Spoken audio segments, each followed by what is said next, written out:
Soldiers, sailors, airmen, and women enlist in the armed forces for many reasons, including a sense of duty, patriotism, the adventure, travel, and adrenaline. When service members are injured or wounded and can no longer perform their military duties, they quickly find themselves removed from their team, no longer serving the purpose for which they trained. I came back from Afghanistan in 2013, and it was kind of a trial and error of finding out, after the military, what's next in life. Motorsports offers an opportunity to regain that sense of identity within a safe, fast-paced team environment, providing a renewed sense of purpose. Like in the military, in motorsports, the goal is in accomplishing the mission, winning as a team, collectively celebrating the successes and supporting teammates through the losses. Operation Motorsport also offers virtual engagements and recovery opportunities through an iRacing league, engaging beneficiaries in a safe, competitive environment from the comfort and safety of their home. Operation Motorsport believes in the power of team, identity, and purpose.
Good evening, race fans, and welcome to Podium Esports coverage of the second round of the fourth race of the fourth season.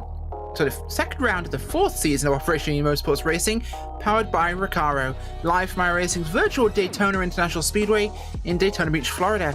I'm Rachel Whiteford, joined by Justin Prince tonight, and my colleague, of course, Ryan Bauer, our producer. Ryan's using cameras created by the great Dougie Beard. Don't forget you can follow us, of course, on iRacing.com/live, Operation Motorsports YouTube channel, Facebook, which is the Operation Motorsport and Podium ones, and twitch.tv/opmotorsports. Let's go for our grid. We're going to run in really quick tonight. Starting on the pole, Tyler Guillemette from the Pro Class with Chris Walsh, Martin Wallace, Dave Hines, Brandon Cedric, Rodney Campbell, Trevor Hill, Daniel Sirio, Jason Stanley, Jason McSparron in 10th, and running down into the next spots we have also, and we'll go through the beneficiaries most importantly here. Matt Smotherman on pole for beneficiaries with Connor Parisi. We have Hunter Reeve third from the beneficiaries, fourth Adam Bobbenhouse, fifth John May, and John Winker back in sixth place for them. We're going to see the open class guys in there as well. You'll be able to pick those up on your screen. On to the next run we have. The final runner is Philippe Chartier from the last position for your beneficiaries. And you can see that there we've got the two North Carolina USA machines with the Knight brothers back again. Oh, we're on the grid here, getting ready to rock and roll for this one. As Justin, it is going to be a busy race, and this is also our first time on the brand new 2021 Daytona. Yes, indeed. And how new is this version of Daytona? How about today? The update came out, which updated the fencing around the racetrack for one, making it the new 3D version of the fencing that's been added to some of the most recent tracks around the surface. Here's the main thing that will be the important thing to mention though, Rachel. For those who watched along with road course action on the stock car side of real world action in 2020, they may remember that when things shuffled at Daytona, a lot of drivers ripped apart the grass in the bus stop in particular, Rachel. In turn, they replaced the curbing that's in the bus stop for 2021's edition of that race earlier this year, when it had to go in as the second race of the NASCAR Cup Series campaign, as well as be on the schedule for the NASCAR Xfinity Series and NASCAR Camping World Truck Series. All the drivers now have that to their disposal in the service, and it's up in the air in terms of some of the perception for that ratio for how it could play out those curbs. It's going to be interesting, though, how drivers handle said curbs tonight. Certainly will be. Of course, Daytona is nothing new to us overall. This is a 12-turn, 3.56-mile circuit, which opened in 1959. And of course, the famous road circuit will be buzzing with motorcars very soon. I sound so old when I say motorcars, don't I? Hell, that's really old of me. But we'll be seeing them, of course, at Daytona 24 very, very soon. It's January already. Where did that come from? Who knows? But coming through the new bus stop, guys, getting ready to start this thing tonight. Keep your eyes on Guillemette and Walsh in the front row of the prototypes. We've got Smotherman and Parisi on the front for our things. And we are going to hit our interview right now with Nicole McElroy from RECARO as we get to watch the green flag here. Nicole, just give us a quick interview of your role, overview of your role within RECARO as the Global VP of Product Development and Brand. Hey, nice to see you, or actually talk to you this evening. And basically my roles and responsibilities within RECARO is to make sure we have customer satisfaction and providing the latest and greatest in technologies from OEM to aftermarket and commercial vehicle products with our seating, and looking at new innovations and how can we apply those to our seating applications that we have. And then also, as we do that, think about the customer and creating a lifestyle that they would want to connect to and makes them want to be part of what we provide as RECARO Automotive in regards to the experience, the connection and passion behind motorsports or driving experience, and be able to, really connect at a lifestyle level. That's an awesome way to look at things, of course. And how does that passion really involve with how RECARO engages with various race teams and manufacturers to bring that brand into the paddock? We are very succinct in regards to qualities of who we connect with. And when I say quality, it really means about the heart and soul of who the teams are and who their advocates are in regards to being on the track and then in front of the public. So we pay attention to, are they genuine? Are they passionate and driven and have high expectations? Because we do, as a brand, we have high expectations of our team, of the product that we deliver to teams, and then also end consumers and the engagement they have with us in our different media channels at events, and then also in what they see in OEM customer products, so that there's consistency that you see throughout everything we do. Can you tell me a little bit about how RECARO supports and engages with veteran groups and military advocacy? Yeah, we started a few years ago. It seems like just yesterday.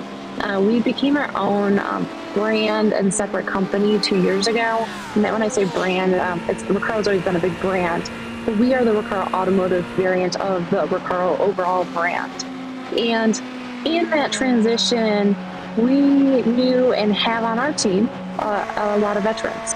And we think it's very important to support those that help us have the lifestyles and freedom that we enjoy on a daily basis, and to be able to support them in their journey to getting back into the fold of everyday life.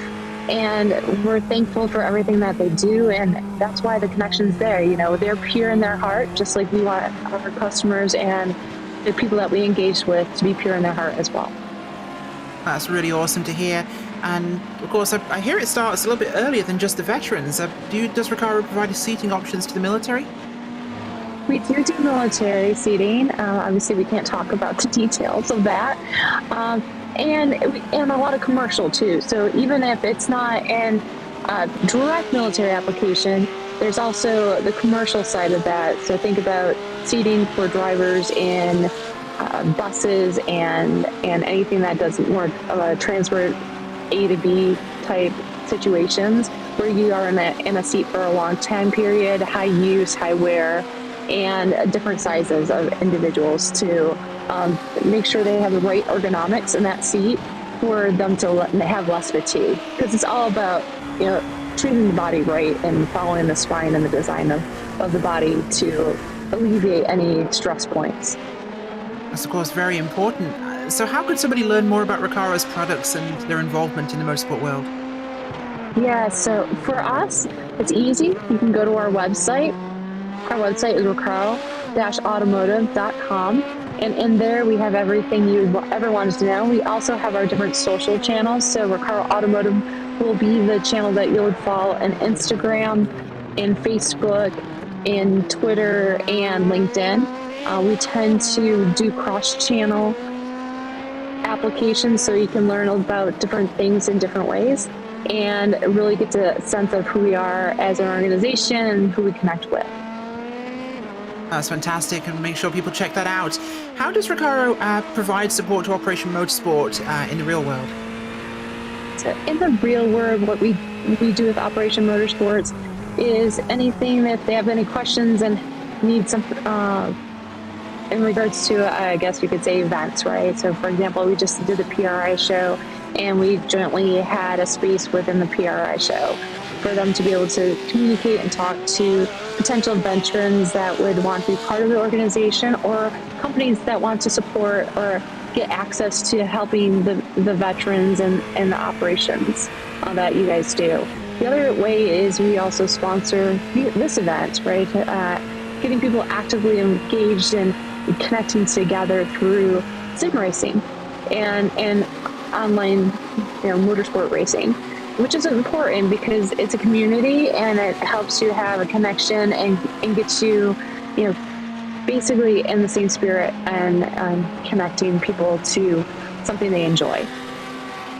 Absolutely fantastic. Of course, it's been a huge thing for them during these trying years, but with, light at the end of the tunnel, what does RECARO have to look forward to in 2022? Can you tell us anything? 2022 we're expanding. We've done really well. Obviously, with anything right now, we have complications when it comes to materials and logistics like everyone else. However, we see great opportunity to get us back into the motorsport side of the business. So this year we just signed a contract and we'll be part of the Ultra 4 series. And so that's our off-road racing. We continue our partnership with IMSA. And then we've also expanded into SVRA, which is in regards to T2 to also classic racing or historic racing, as you would say. And then we're looking at other venues as well to continue the reach, because each section or area has different types of drivers and personas that are connected to them that our array of products connect with as well. Oh, it's fantastic to hear, and thank you so much for joining us tonight. We love you joining us tonight. Very busy, of course, but thank you for taking the time. Nicole McElroy of RECARO Automotive, the Global VP of Product Development and Brand. Thank you. Thank you.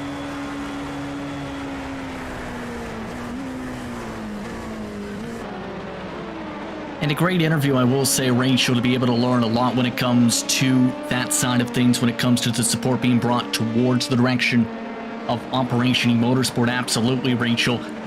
To get things to describe how things have fared out for those just tuning in right now for the action, the race lead up at the front between the prototypes, separated by just 0.8 of a second, just grew by about 1 second or so to 1 second, coming out of the in and out. For reference, with David Hines with the better run, coming off the exit to keep within the draft. Things, though, compared that to some of the beneficiaries, are spreading out a little bit. Connor Parisi, known for his real-world action on the dirt side, especially, and on the sim racial, has dropped back 3 seconds from Smotherman. Well, I hate to say that it's nothing new, but Smotherman is a machine on that racetrack. He is our season hot shot right now. He is off by 2.7 seconds from the guys behind him.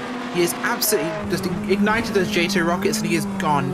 This guy is going for it, as the class is spreading out, but not hugely. We do have a lot of close racing, of course. It's a bumpy start, because this track is very new, or this version of the track is very new to a lot of these guys, so they're all adapting, and of course, it doesn't help. It's a nighttime race as well, on the slightly new configuration, so those muscle memory turning points and changes in a couple of places are a little bit off for them. I think it's going to throw some people a little bit sideways. We've had a couple of victims of the launch ramps, shall we call them, the new curbs.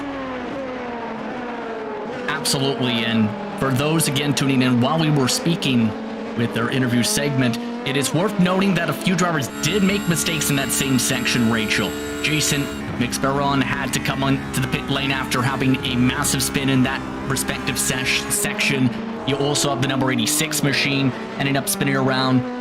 Cedric also having some problems in that section in particular, I should say.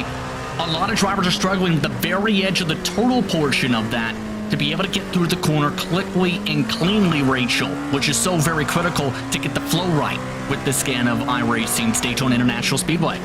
Certainly is, and looking at what we are right now, on board with a couple of prototypes here, as I believe this could be Stanley looking forwards there towards Cedric on the racetrack through NASCAR 1 and 2. Now looking backwards from Guillemette, their leader, towards Hines, and they're going to be looking into 3 and 4 now as we get onto the big high banks of Daytona, the classic ones. But we are seeing still, even with the prototypes, all the way down to the GT cars, that bus stop is our problem. Steinbrink there from your open class as they're filtering through the infield section here. It's really become this tricky location for us. I don't think anyone's really prepared with how trouble in the grass. I think something just happened to the 13. Cartier just went rolling through the grass and flipping along the wall after making a massive mistake, it seemed, in the bus stop entry. He got hit from behind by Brian Winker in the braking zone a little bit earlier. Yeah, we'll see if we can catch that now as well. Bit of contact there. And he comes through, catches some grass. Yeah, this is just multi-class racing. This is what happens sometimes. Cars are going to be taking those corners differently, and they're all trying to find where that different tolerance to the corner is. So it's always going to be one of those tricky moments, but it will certainly polish out for... Technical issue for Trevor Hall. Trevor Hill, I should say, just drove straight into the wall off the racetrack and is stuck in the wall in the International Horseshoe all of a sudden. Well, that's unfortunate for him, and we'll have to get that car sorted back out. We'll see what happened to him here as he comes in, diving into 1 and 2. Comes out, no problems there. Gets through our S section, as you'll see in the replay here. And we see, just doesn't turn at all. Just goes straight off as, yeah, locked up the right front, and I think it was a little bit more complicated than that for him, but these things do happen. Cars running through here, and one thing I just want to point out really is I saw a Coast Guard livery out there, so we have at least one Coast Guard guy in the field tonight, so representing the lifesavers. Love to see it.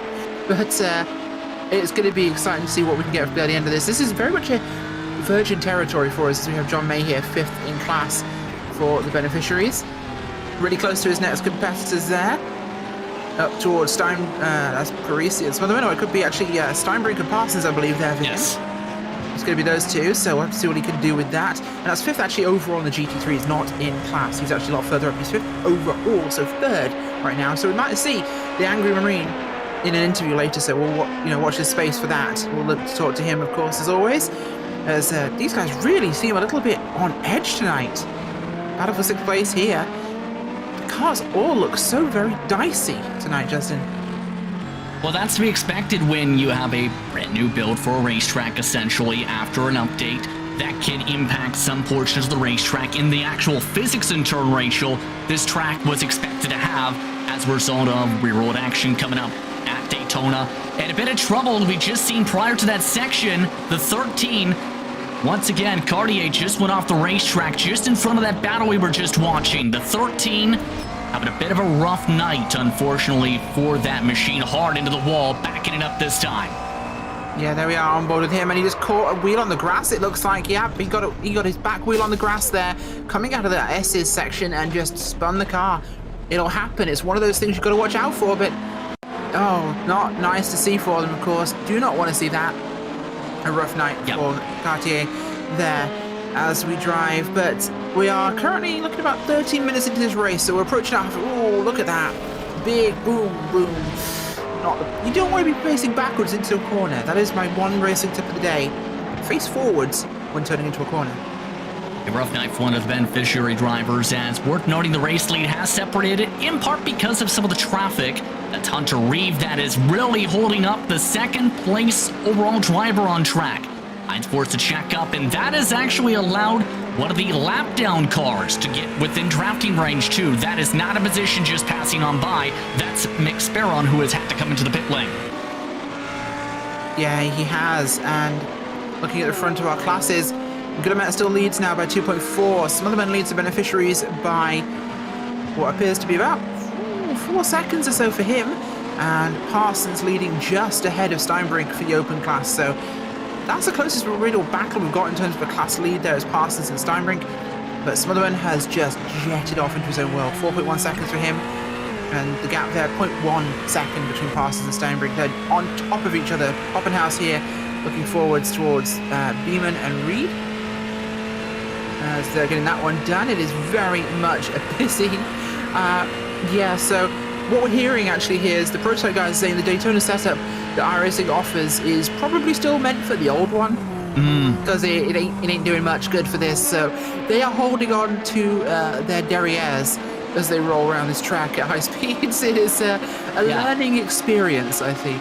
And that's an Alitalia painted prototype. I, for some reason, like that. That looks amazing.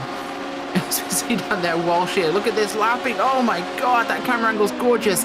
Dougie Beard's fantastic cameras there giving us some beautiful views on the racetrack as diving into the corner. Oh, look at this. That is a stunning angle. God, I love what these guys do on the racetrack through those S's, tight and twisty into the International Horseshoe.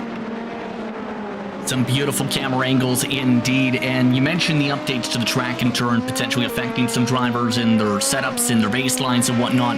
Keep in mind, there is a hotfix referenced for tomorrow. We'll see if that makes an impact on that regard. And as we continue to make our way towards that halfway point, Rachel, things continuing to heat on up, such as here. Yeah, they really are, of course. Big heat on the track. And, well, who'd have thought the action would be this intense midway through the race? These guys really know how to put it on for us. In fact, as we are at midway, looking at Tyler Guillemette, they're leading the way in this one. We'll run through your race positions. Of course, at the moment, it's going to be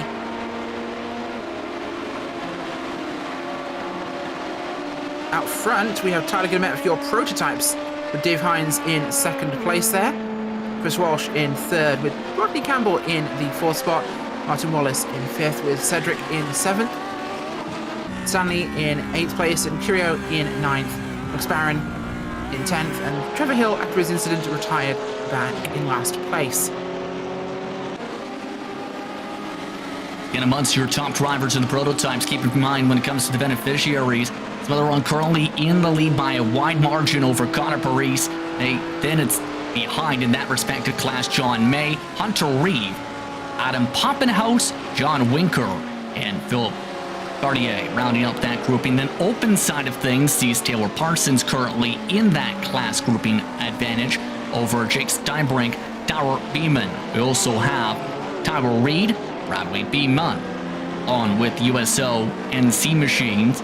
They're currently running on behind 21st, 22nd overall. Gleason, Winker round out the drivers on the racetrack. That's a look top to bottom at your quick running through the field, Rachel, but there is something to think about. Several drivers are reporting with that change with today.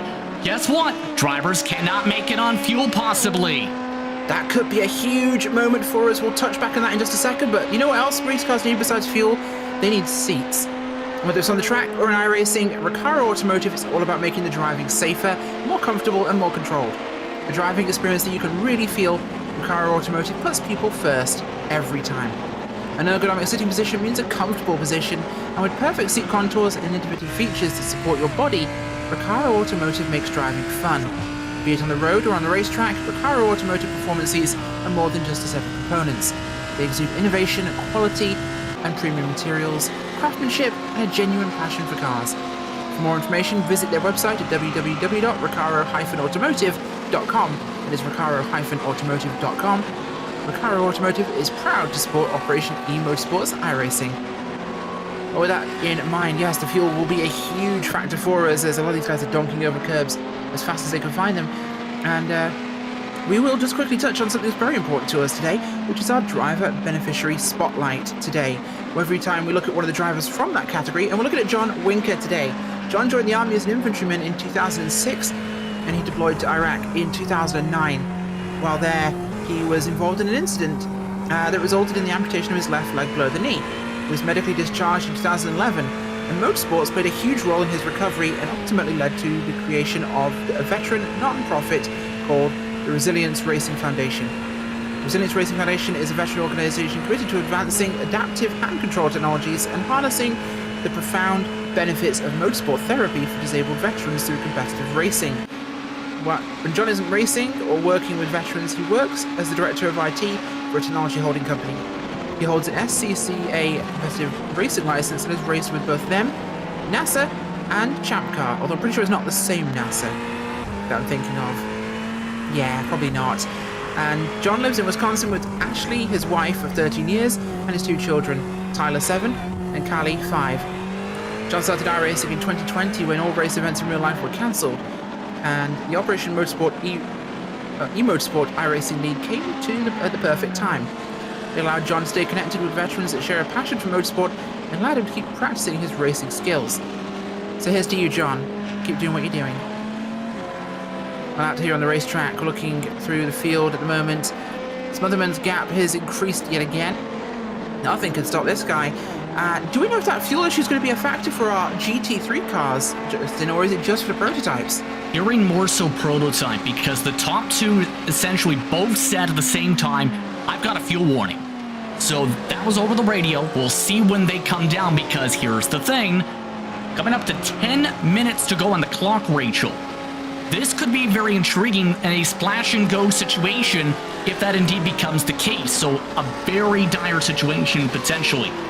Few drivers meanwhile having a little bit of trouble. Jason McSparron has just had to put his car on the tow. Cartier is also curling off racetrack after some incidents. You also have Trevor Hill, who is still trying to roll after having some technical issues as well. Here's the look of the battle going on for the overall race lead. Lots more traffic management to deal with as beneficiary spotlight driver just up the road. Winker moving to the inside. Oh, getting very close there as they come through. Winker stays on the inside as through we'll see come that machine. Tyler Beamon here on board. 3-way battle for 4th here overall. Looking at P6 in category. This one's getting very, very hectic. Bobby Beeman looking forward towards Steinbrink and Parsons, and we've got Reed there too. This one's getting very, very hairy back here in your open category. 4.6 seconds between Smotherman and Parisi, which is going to be an unchanged gap right now, I think. Leader's in. Here we go. Leader Guillemet's on pit road here. We've got a second taker as well, which I believe is not Hines. It's going to be Chris Walsh in as well. Yeah, but we've also got Wallace in as well. Cedric's in as well. A couple of guys staying out here, going to try and risk it for a biscuit, but Hines is staying out on track this time by. We'll see if he comes back in for a lap now, but we didn't expect to see pitting tonight, but we are getting it. You're getting everything tonight.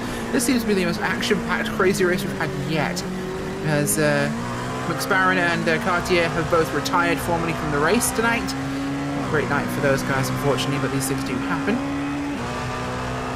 Especially with the attrition that can pop up at a track like Daytona, especially in a matter of just 30 minutes. Most of the prototypes have pit except for Dave Hines, who's had the ability, Rachel, to save fuel, and Jason Stanley, who is running 30 seconds back of the 57 currently on the track.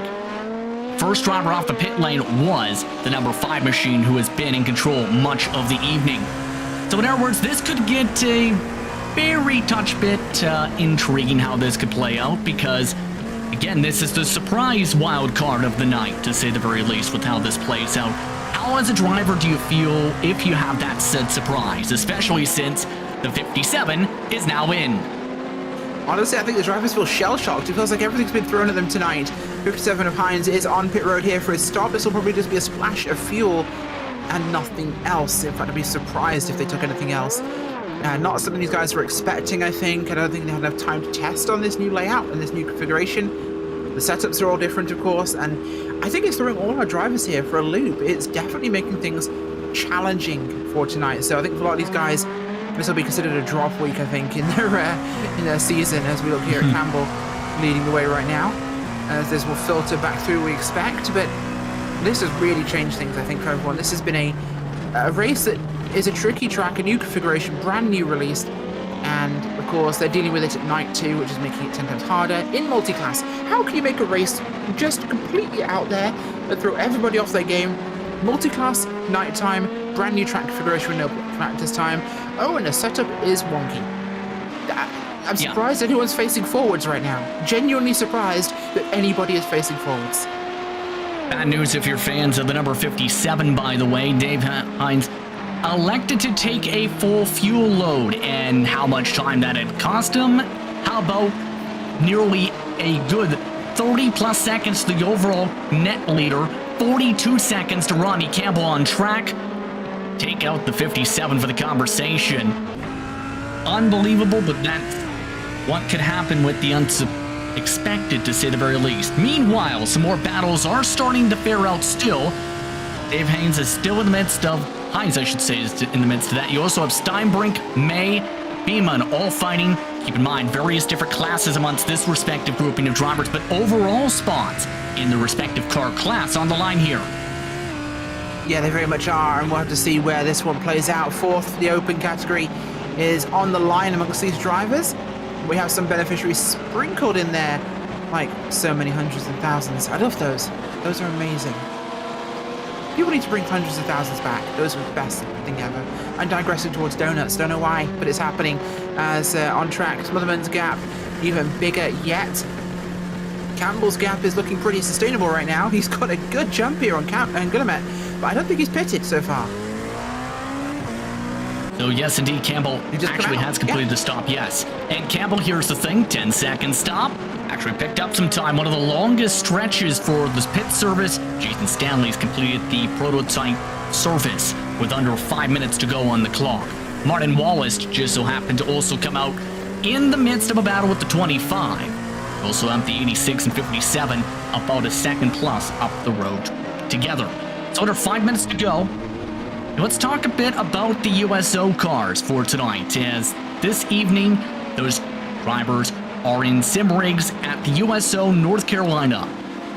That right now donated. Course, and yes, those indeed. guys getting some time to race here. And we've had the Knight Brothers a couple of times recently, but yeah, they're racing at the USO's facility there and getting their chance in there. But those liveries look fantastic, I've got to say. They look absolutely beautiful. Whoever made those did a fantastic job. I'm saying fantastic a lot because I love that word. It is really fantastic. But on those gorgeous Ferraris too, making it look all the better. American flag across the roof looking great as well. That being, of course, I believe that's Cameron Knight and yeah, with Cameron Knight there and his brother. I've forgotten his name. That's Branning. Of me. Branning, yeah, Branning and Cameron. Looking at Cedric here, fifth in the prototypes. Trying to come up here on Hines. See what he can do. Oh, we just heard made by Tyler Reed from the open class. Yes. So big shout out there to Tyler Reed for making those gorgeous liveries for the USO machines. Coming through the first corner there. Real wheel-to-wheel battle here for your prototypes. Cedric trying to catch up to Hines there. Hines has been one of the standout drivers tonight who's had real speed, but he's a little bit back after that pit cycle's thrown us for a loop. Guillemette back out front, of course. He's got a gap for about 3.5 seconds. Smotherman here. He is your leader in the beneficiary class and GT3 overall leader. This dude is fast. As one of the people would say, he's been a demon tonight. The pace has been electrically quick. Nearly a good 10 plus seconds just about up the road, 7.5 to be precise. So let's talk through a lap here, Rachel. As we're coming up to 2 estimated laps to go, talk us through the flow of this circuit. Of course, the lap here at Daytona is an important one to get right. It's two components. You've got the infield who just coming through now, diving into the big wagon wheel corner here. coming round. The whole process now is about set up to get onto the open part of the NASCAR layout of the track. So this left-hander here, you have to get as wide as possible, and you're going to deal with not just a big sweeping turn round on a very flat surface, but that flat, almost off-camber corner suddenly transitions, boom, up onto the banking there. So you've got a car that's trying to push outwards and suddenly hits a different camber and changes dramatically, which throws the car around. So speed is important out of there, but keeping the car straight is important out of there. Coming through NASCAR 1 and 2 here, we've got a shot down the back straight. Here's where we reach that reprofiled bus stop, something everyone's so familiar with at Daytona, but it's changed so subtly and so much. With these curbs will launch you into orbit if you get them wrong. Diving through there and coming out the far side, they've opened up the exit a bit better to make things a little bit less chaotic, as we'll come through 3 and 4 here of the NASCAR layout. And the rest of this lap is very much what we know of Daytona on the road and the NASCAR side. Big banks coming out into the grandstands for that run to the line. And this is where we restart that next lap, is as we do this dive just after pit road entrance into the infield, where it gets super twisty, super fast. And don't forget... Let's not forget, yes, Justin, what's happening soon? I think there's this little race, maybe. 24 hours at Daytona in the railroad action, involving a certain watch company on the branding for that one. But also iRacing has its 24 hours coming up, Rachel, and I know for a lot of different groups, they've been planning for several weeks already for that run, knowing just how much preparation can go in for that. So a lot of preparation. Some of the drivers, of course, having to come in tonight. But for a lot of drivers, that preparation as well could cross over to special event racing. By the way, final lap has just been estimated to have been taken by the prototype leader. You also have the battle on screen. Keep an eye on. This is currently third on back. In the respective car clash, you have a mixture of open and beneficiary drivers. A dive to the inside. That is Jake Steinbrück. That is for class position over Taylor Parsons. Yeah, going for that spot here. Going to try and get what he can out of the position. That beautiful Coast Guard machine. Looking on board with May here towards these guys. One goes around. Oh my god, we're going to replay that. I think he goes to the middle. He does.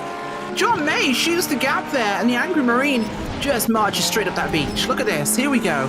The 620 ahead of him is going to be in position at the moment. And the 60 of Steinbrück's ahead of him. And you'll see Steinbrück just gets a little sideways, gets a tap from the 620 of Parsons.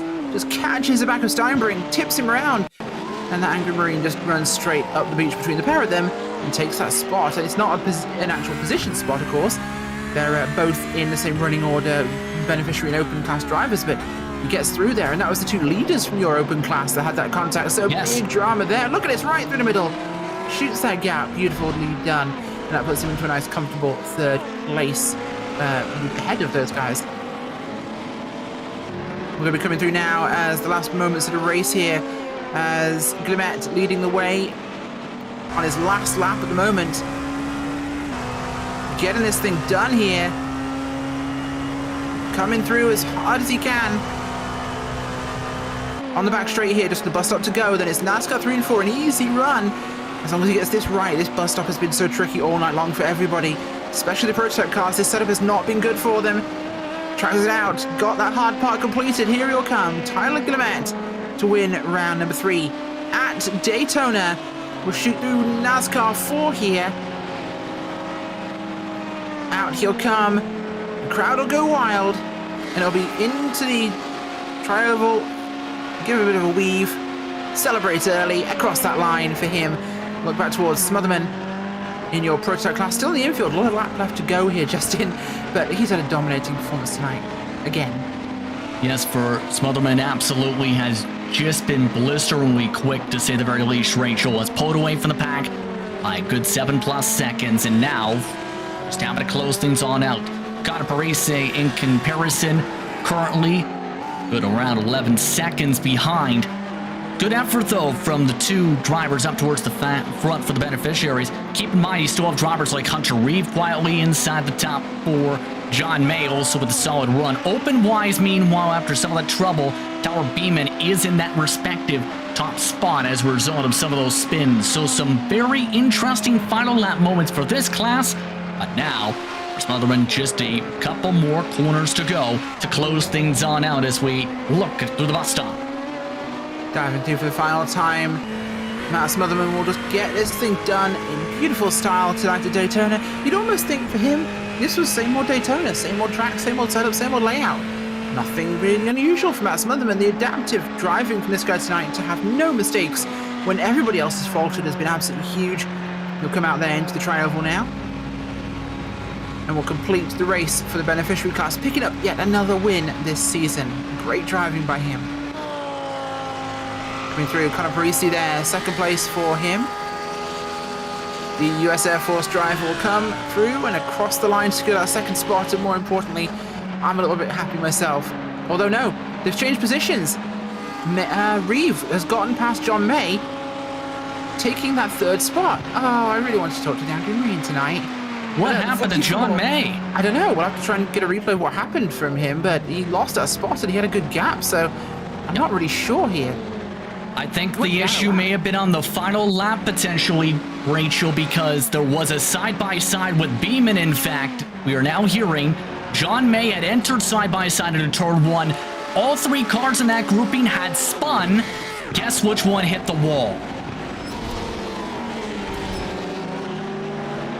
This so happened to be John May who ended up in the wall as we take a longer look at this replay. Keep in mind, this was a hornet's nest that was forming up a little bit there that broke apart for the final time around.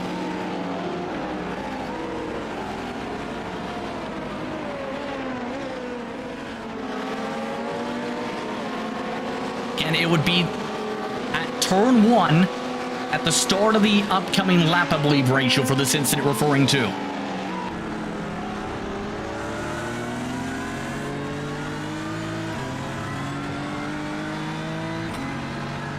Take a look at the full entire lap for the time being as you see some of the trouble in the first place. This is what we've seen on picture, with John May having to squeeze by a couple different drivers to be able to try and dodge the trouble. But then it's about the final time around when things intensify. Even more so, it seemed, because John May then got involved with trouble when everybody else, Rachel, drafted their way right back on up. Keep an eye on this. Turn 1, going into the in and out, Rachel. This is where things got even worse after those spins for this same pack the previous time around coming out of the infield. Yeah, it's the tricky part of the track here for that to happen, and unfortunately, it was the setup into one of the more dangerous locations on the racetrack here. That 1 and 2 section is really, really messy if you get it wrong, so unfortunate for these guys to have that happen, but it really did shake things up, I think, in how this whole thing spread out throughout the race, because we'll just get this moment here, show you exactly what happened. We're coming up to that now.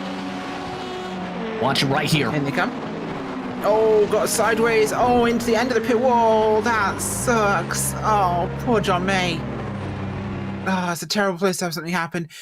Folks, we'll be back with you in just a second time. We're blaming the Space Force for that crash, so no problems there. We'll be with you in just a moment.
Welcome back, folks, to Operation Mu Motorsport iRacing here at Daytona.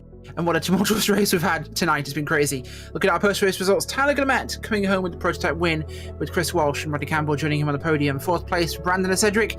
Martin Wallace in 5th place. Daniel Chirio in 6th. Dave Hines 7th. Jason Stanley in 8th. Oh, and Trevor Hill in 9th, sorry. Don't forget the last of the drivers in the prototype tonight were Jason McSparron, who finished in 25th overall on the pylon, but that in turn moved Matt Smotheron 10th overall and your winner for the beneficiary class over Connor Parise. That separation about more than 8 to 11 seconds tonight was that differential. The open class went the direction of Tyler Beeman tonight. Hunter Reeve moved up 1 spot of the beneficiary class to close out the race after John May's last lap crash. Taylor Parsons was involved in some of the craziness back there with Jake Steinbrink. They finished 15th, 16th overall, but 2nd and 3rd in open. Tyler Reed, Bradley Beeman, John Winker, Adam Poppenhaus rounded out the top 20 for this one, Rachel. Certainly did, and the Knight brothers were there in 21st and 23rd in the USO machines, with Jay Gleason splitting the difference in 22nd. Behind him, Brian Winker out of the open class in 24th. With Jason McSparron, as we mentioned earlier, from the prototypes back in 25th, and Philip Cartier of the beneficiaries last in 26th. Right, well, it's time for our interviews, and as always, we seem to be making a habit of this. Matt Smotherman, how, on a night when the setup was wrong, the track was weird and different and new, it was night time, there were cars flipping left, right, and centre like a Fast and the Furious franchise movie. How did you bank 11 seconds and run away with this? What are you which cheat codes are you using? It's working iRacing. It's the army issued Game Genie. I think that's what I'm using. I wasn't gonna tell anybody, but full disclosure. Yeah, that makes total sense. No, carry on. No, it was a blast. I actually, with Connor breathing down my neck on the first couple of laps too, I was getting really nervous, especially with those long straights and the really long draft. But I don't know how it ended up being 10 seconds at the end of it, because he definitely had the pace to keep up. So just tell me quickly how different this was to Daytona. And it's a track we all know very well, but just how different was it tonight? Well, so the biggest difference for me that you immediately notice is in the bus stop, with that giant sausage curve that you have on the inside, and kind of the textures and everything are just a little bit different. So it makes you, even if it doesn't necessarily change the best line, it changes where you feel like you can be. And so you just kind of feel that the wall's closing in on you, because the stakes are so much higher if you kind of screw up that entry or the exit. But then you put on top of that the fact that we started with, the setting sun, and then you get to the actual nighttime, so the temperature on the track is dropping, so the conditions are changing rapidly. It was a challenge for sure. It certainly seems that way, of course, but you held it strong, you got it there in the end. Anybody like to give a shout out to or thank? To my mom and my dad, if they're watching. Hi, Mom and Dad. Well, there you go. What a wholesome thank you from Matt Smotherman. Thank you for joining us, Matt, and you put another 3 points on the board for the Army tonight, so that is 3 wins in a row. Are you going to make it 8? I'm going to try. Oh, we'll have to see if you can hold on to this one. Thank you for joining us, Matt Smotherman. Next up is Connor Parisi, and he'll be standing by with Justin Prince. But before we do, Connor, they're there for 2nd place. Oh, come on. Hey, you know what? You guys technically qualify for a bonus point today. I spoke to my contact at up in North Dakota at Minot. A B-52 did not catch fire today, so you get an extra bonus point. I'm going to need all the bonus points I can get. Matt's too quick. Great, here you go. Standing by now with Justin Prince. Yes, indeed, and I'm feeling like I'm missing a few dozen references there. But Connor, tonight, a lot of tricks up the sleeve of Daytona International Speedway. Earlier today, the brand new scan data was released to the public, which included that backstretch, bus stop curbing, and some other curbing adjustments and whatnot. How was it trying to adjust to the new feeling of the racetrack and the potential changes in turn that were impacted for this race? I just had to completely relearn the bus stop in the 45 minutes of practice I got before the race started, so that was interesting. And then just kind of not tiptoeing through it during the race, but certainly not pushing it too hard. Once I figured I had absolutely no way to catch Matt, I figured to settle on the P2 and not throw it away in the bus stop. Now, when it comes to this campaign, you mentioned it a little bit, trying to build up as many points as possible and bonus points as possible in turn. It's been an intriguing season so far in turn, because coming into tonight, if after some of the first races of the campaign, some of the points were starting to build up fairly well, what's it going to take to close things on up to Matthew Smotherman at this point with how things have been faring out, especially knowing that this was essentially the midway portion of the season? He's going to need some bad luck. He's much faster than me and much more consistent. I thought tonight being Daytona and being a draft track I'd have a chance, but I promptly threw away the draft on lap 2 when I nearly spun by myself in turn 1. So unless he has some adversity, I don't think I'm going to get him, honestly. He's just at another level. Now, the next race on the schedule is Montreal. Circuit Joe Villeneuve, your thoughts on going to that circuit, especially knowing some of the tight confines, but also some of the great racing that facility can put on? Honestly, I haven't done a whole lot of racing there, so I'm excited to learn it. Anyone you want to thank for the run tonight? Yeah, I got to thank the whole Jim B. Resports squad. We got General Tire, Next Level Racing, Fistful of Bourbon, and Vision Wheel. And I got to thank all the Operation Motorsports guys, and thank you guys for putting on the show.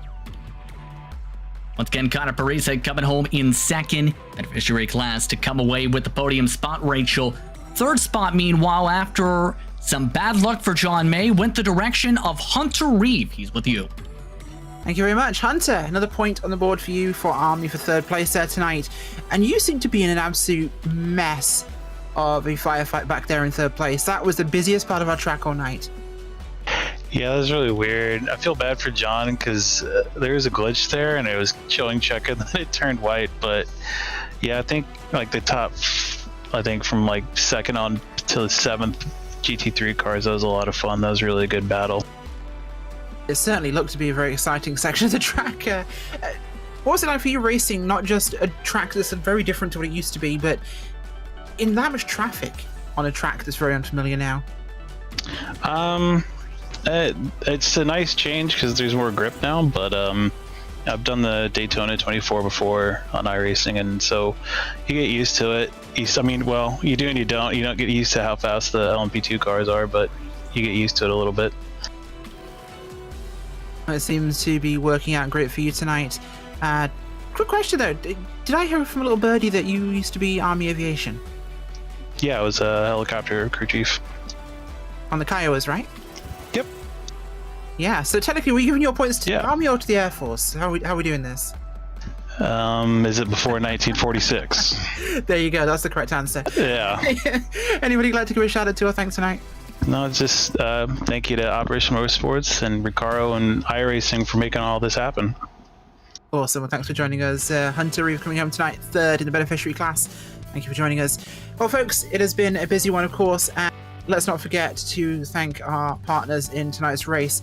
RECARO Automotive, whether it's on the track or iRacing, they're all about bringing driving safer and more comfortable and more controlled. A driving experience you can really feel. RECARO Automotive puts people first every time. An ergonomic sitting position means a comfortable position with perfect seat contours and innovative features that support your body. RECARO Automotive makes driving fun. Be it on the road or on the racetrack, RECARO Automotive performance seats are more than just a set of components. They exude innovation, quality, premium materials, craftsmanship, and a genuine passion for cars. For more information, visit their website at www.recaro-automotive.com. RECARO Automotive is proud to support Operation eMotorsports iRacing. And to tell you a little about Operation eMotorsports, Justin. Yes, indeed, Operation Motorsport is a veteran-led and operated 51001c3 not-for-profit based in Brighton, Ontario, and Raleigh, North Carolina, serving Canadian and American service members and veterans, and was founded on the basis of 3 simple words: excite, engage, and empower. The premise is to engage ill and injured service members and veterans affected by military service through motorsport activities to aid in their recovery and rehabilitation. To find out more information, please visit operationmotorsport.org. Well, thank you to the series partners of Operation eMotorsport iRacing League, RECARO Automotive iRacing, the USO, and Mobile One.